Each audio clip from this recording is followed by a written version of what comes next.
And about face from Amazon today. The retail and tech giant abruptly canceled plans to build a second headquarters in New York City after facing backlash from some neighbors and local leaders. David Begnaud has the fallout on this. It was the Valentine's Day breakup that kicked off celebrations at the site of what would have been Amazon's new headquarters in Long Island City, Queens. New York Democratic Congresswoman Alexandria Ocasio-Cortez. I think it's incredible. I mean, it shows that everyday Americans still have the power to organize. In a statement, Amazon said a number of state and local politicians have made it clear that they oppose our presence and will not work with us to build the type of relationships that are required to go forward. New York City was among 20 top city contenders to house a second Amazon headquarters.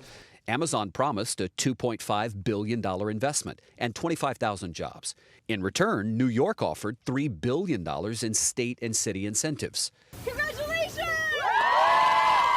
There were lots of protests and debates over the benefits of large tax subsidies for one of the world's largest companies and the rising cost of housing in New York City. Polls showed a majority of New Yorkers supported Amazon's move to the state. New York Governor Andrew Cuomo, who helped to lure Amazon, condemned those who trashed the deal, saying a small group of politicians put their own narrow political interests above their community. Ernie Brooks has lived in Long Island City for the last 40 years. His house would have been less than 100 yards from the new headquarters. It's symbolic of one thing that's really wrong with this country today, which is the dominance of large corporations that don't pay tax, that don't really support the community. Disastrous, quite honestly. Frank Raphael represents the other side. Queens. This could have been a legendary event for Queens, and unfortunately, I think New Yorkers sort of messed it up.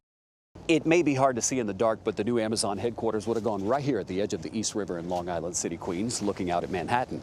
You know, today the mayor of Chicago and the governor of Illinois actually sent a letter to Amazon, essentially saying, sorry to hear what happened in New York, but we'd love for you to take a second look at Chicago. Jeff. All right, what a story. David Begnaud, thank you.